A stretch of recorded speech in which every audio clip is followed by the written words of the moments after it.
Some of y'all have never cleaned a toilet, and it shows. Grab a pair of gloves and put toilet cleaner on the inside rim. Let that marinate. Grab your bathroom cleaner of choice and spray down the entire toilet.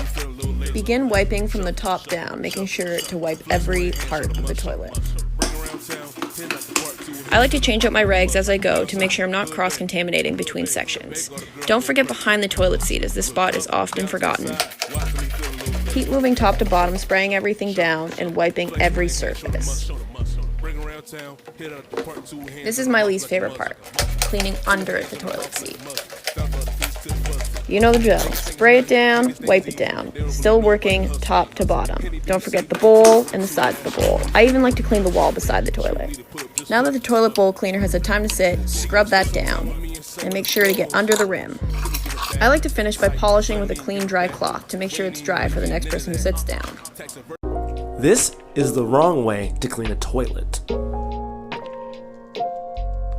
You need to dump a bucket of water into the toilet to force it to flush without adding more water from the tank.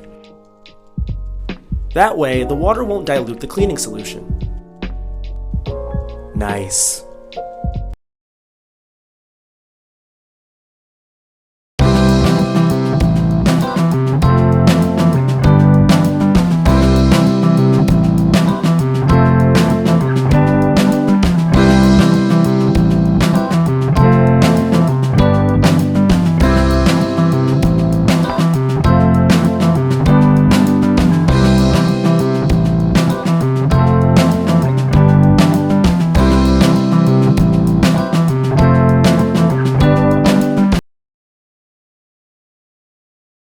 How to deep clean your bathroom.